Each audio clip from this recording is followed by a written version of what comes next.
nắng hay là mùa mát em, mùa thu mưa bay cho thấy mình, chiều nghiêng nghiêng nắng bóng mưa về, rồi có hôm mây bay lên đùa nắng cho buồn vào tóc em. Bàn tay xanh sao đón ưu phiền, ngày xưa sau nắng thu không bàn,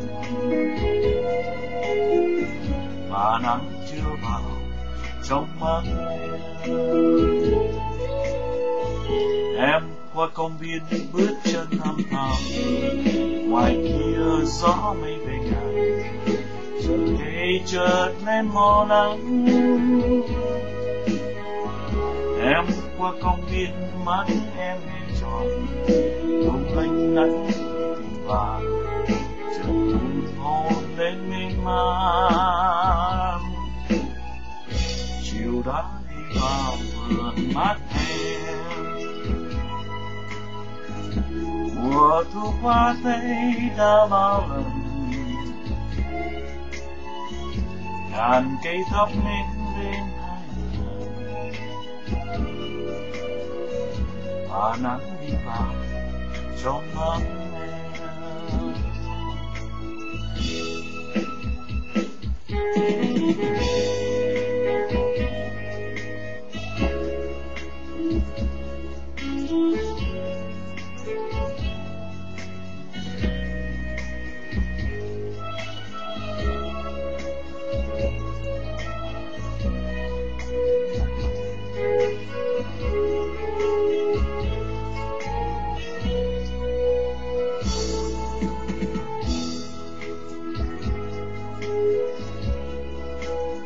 mây cho tay mình,